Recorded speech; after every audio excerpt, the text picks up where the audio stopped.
here with another Focus with Phoenicia. Today we're looking at yet another way to get to know God, by talking about Him and sharing our stories. And we're going to hear a pretty incredible story from a pretty incredible person. Some of you already know Sam Bontrager and what he's been through recently.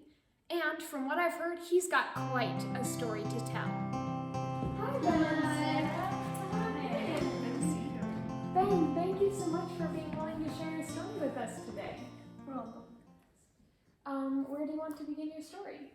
It started off around November when I was playing basketball on my team's tournaments, and I noticed I was just getting tired quickly and didn't have as much energy as I would usually have. Like a couple weeks after that, we started noticing I had a bump in my neck. We thought I just had like thyroid issues or mono. And then my stomach started hurting. It wasn't starting to eat as much. So then they took me to Children's North, where they gave me an X-ray and an ultrasound.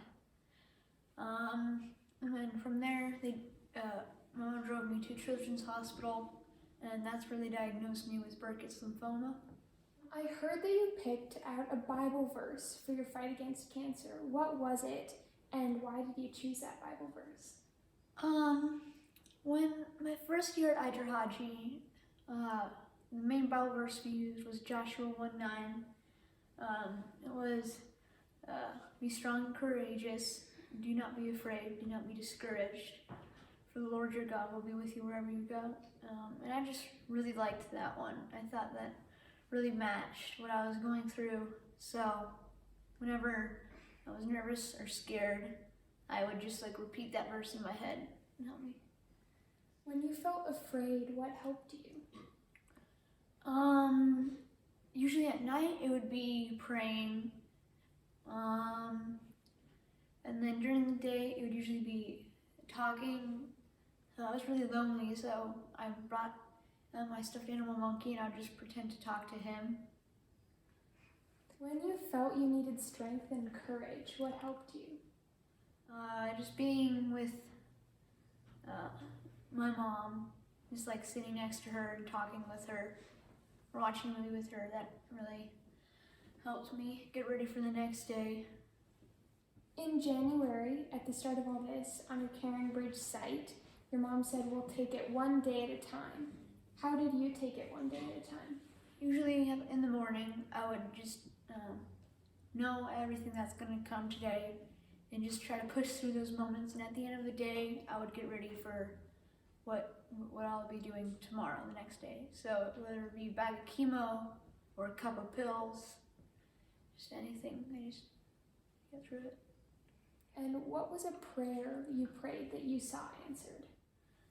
Helping me, keeping me safe and not anything absolutely horrible to happen, or not needing to get some type of transplant. Hoping that never happened.